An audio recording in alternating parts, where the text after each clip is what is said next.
দুর্নীতি এবং বঞ্চনার অভিযোগে নবান্ন অভিযান আজ এবং এই মুহূর্তে সেই ছবি আপনাদের দেখাবো যে মিছিল কিছুদূর এগোনোর পর এই মুহূর্তে রাস্তায় বসে পড়েছেন আন্দোলনকারীরা। তাদের একটাই বক্তব্য যে তারা তাদের নিজেদের জায়গায় অনড়। নবান্ন অভিযান তাদের আজকে একাধিক দাবিকে সামনে রেখে এবং এই মুহূর্তে তারা রাস্তায় বসে পড়েছেন। যদিও কিছুক্ষণ আগেই সেই ছবি আমরা দেখলাম যেখানে পুলিশ আধিকারিকদের সঙ্গে কথাও হচ্ছিল আন্দোলনকারীদের। একাধিক সংগঠন যার মধ্যে বঞ্চিত চাকরি প্রার্থী, চাকরিজীবী, চাকরিহারা ঐক্য মঞ্চ এবং সংগ্রামী যৌথ মঞ্চও রয়েছে। ব্যারিকেড দিয়ে একদিকে মিছিল আটকে দেওয়া হয় পুলিশের তরফে।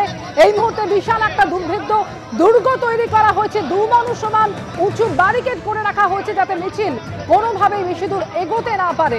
দুই প্রতিনিধি সরাসরি এই মুহূর্তে রয়েছেন আমাদের সঙ্গে, অর্ণব মুখোপাধ্যায় এবং ঐশী মুখোপাধ্যায় রয়েছেন। অর্ণবের কাছে প্রথমে আসতো। অর্ণব, কিছুক্ষণ আগে আমরা দেখছিলাম যে রাস্তা একেবারে বসে পড়েছেন আন্দোলনকারীরা, পুলিশের সঙ্গে কথাও হয়েছে তাদের, কি বলছেন এই মুহূর্তে আন্দোলনকারীরা? দেখো, এই মুহূর্তে আন্দোলনকারীরা এখানে রয়েছেন। ভাস্করদা কি বল? এই তো সবে বসলাম, অপেক্ষা করুন, পুলিশের ধৈর্যচ্যুতি হোক, পুলিশের ধৈর্যচ্যুতি হতে দিন, আমরা আছি এখানে। আমাদের ধৈর্যচ্যুতি ঘটবে না সেটুকু বলতে পারি। কি বললো পুলিশ?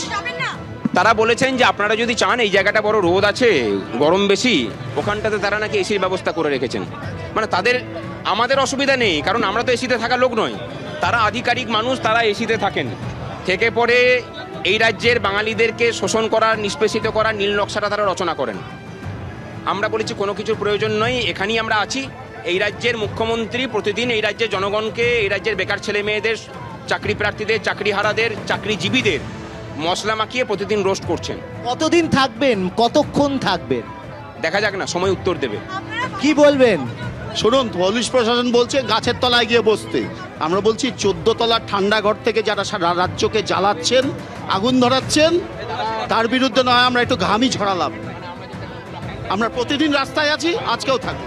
দেখতেই পাচ্ছ যে এখানে সবাই এখানে বসে পড়েছেন, হাতে জাতীয় পতাকা রয়েছে। পুলিশ প্রশাসনের পক্ষ থেকে তাদের আরও এগোতে বলা হচ্ছে, কিন্তু তারা তাদের দাবিতে অনড়। তারা বলছেন যে শহীদ মিনারের থেকে এই জায়গাটা একটু অপেক্ষাকৃত ভালো এবং এখানে যতক্ষণ তাদের সময় হবে তারা কিন্তু এখানেই থাকবেন এবং তারা এই অবস্থান বিক্ষোভ চালিয়ে যাবেন। একেবারে দিনের পর দিন তারা পথে রয়েছেন এবং আজকেও তারা পথেই থাকবেন, যেটা বলছেন আন্দোলনকারীরা। এবং তাদের স্পষ্ট বক্তব্য হচ্ছে যে ব্যারিকেড সরাতে হবে। যদিও পুলিশের তরফ থেকে তাদেরকে বলা হচ্ছে যে সেই জায়গা থেকে সরে যেতে, ব্যারিকেড দিয়ে ইতিমধ্যেই পুলিশ মিছিল আটকে দিয়েছে এবং সেই মুহূর্তে রাস্তায় বসে পড়ে আন্দোলন করছেন আন্দোলনকারীরা। প্রশাসন বললেই তো আর সবকিছু বেআইনি হয়ে যায় না। কয়েকদিন আগে দেখেছেন যে একজন পুলিশ আধিকারিকের জেল হয়েছে, তাহলে তারা তো ন্যায়সঙ্গত কাজ করতে গিয়ে জেলে গেছেন। এরকম বহু ঘটনা পাবেন বিভিন্ন রাজ্যে, অসুবিধা নেই। তারা যদি কিছু করেন, এইটুকু তাদেরকে অ্যাসিওর করছি যে আপনাদেরকেও আদালতে টেনে নিয়ে যাওয়ার কাজটা এই যে আজকে যারা আছেন তারা সম্মিলিতভাবেই করবেন। ক্ষমতা থাকে, যদি বেআইনি কাজই আমরা করে থাকি, ক্ষমতা থাকলে তাদের হাতে যে আইন আছে সে আইন মেনে ব্যবস্থা নিক তারা। কিন্তু মমতা বন্দ্যোপাধ্যায় তো নিজে আজকে নবান্নে নেই, কার কাছে যাবেন, কি দাবি? উনি তো অনলাইনে বেশ পারদর্শী, মানে টেক সাভি ভদ্র মহিলা, আমাদের থেকে হয়তো টেকনোলজিটা ভালো বোঝেন। এখানে তো পাড়ায় সমাধানের জন্যই আমরা এসেছি, নবান্নের পাড়া, এটা পাড়ায় পাড়ায় সমাধানে চালু করছেন।